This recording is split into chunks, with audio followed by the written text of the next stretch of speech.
శుభోదయం అందరికీ నమస్కారం. నా పేరు కవ్య. నేను శ్రీ చైతన్య టెక్నో స్కూల్లో 1వ తరగతి చదువుతున్నాను. ఈ రోజు నాకు ఇష్టమైన పద్యాలు కొన్ని చెప్పబోతున్నాను.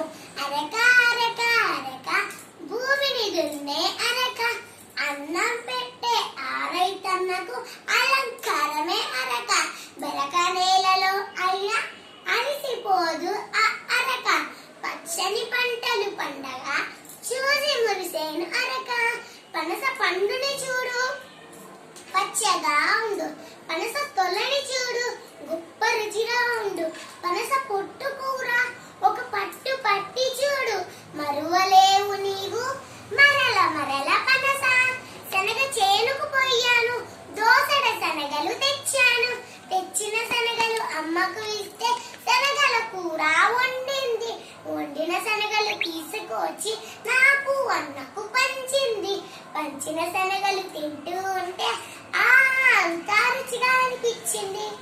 ఎలుగు ఏనుగు అడవిన ఉండు, తెల్లటి ఏనుగు ఐరావతము, ఒకటి ఒకటి ఒకటి మనుషులమంతా ఒకటి, ఓటమి గెలుపులు సహజం అవును అవునుది సత్యం, తలతల మెరిసే తబల డమడమ మోగే తబల, గుళ్ళో భజనకు తబల సందడి చేసే తబల, తబలను చేతితో తాకి చూడగా చప్పుడు చేసే తబల, కొమ్మ కొమ్మకు దూకే ఉడత చెట్ల చెట్ల దాకే ఉడత, కోరిన పంటలు కొరికే ఉడత ఆనందంతో విహరించే ఉడత, పూల తోటకు పోదామా పూలను కోసుకు వద్దామా, కోసుకు వచ్చిన పూలను మొత్తం పూలదండలుగా చేద్దామా, దేవుడి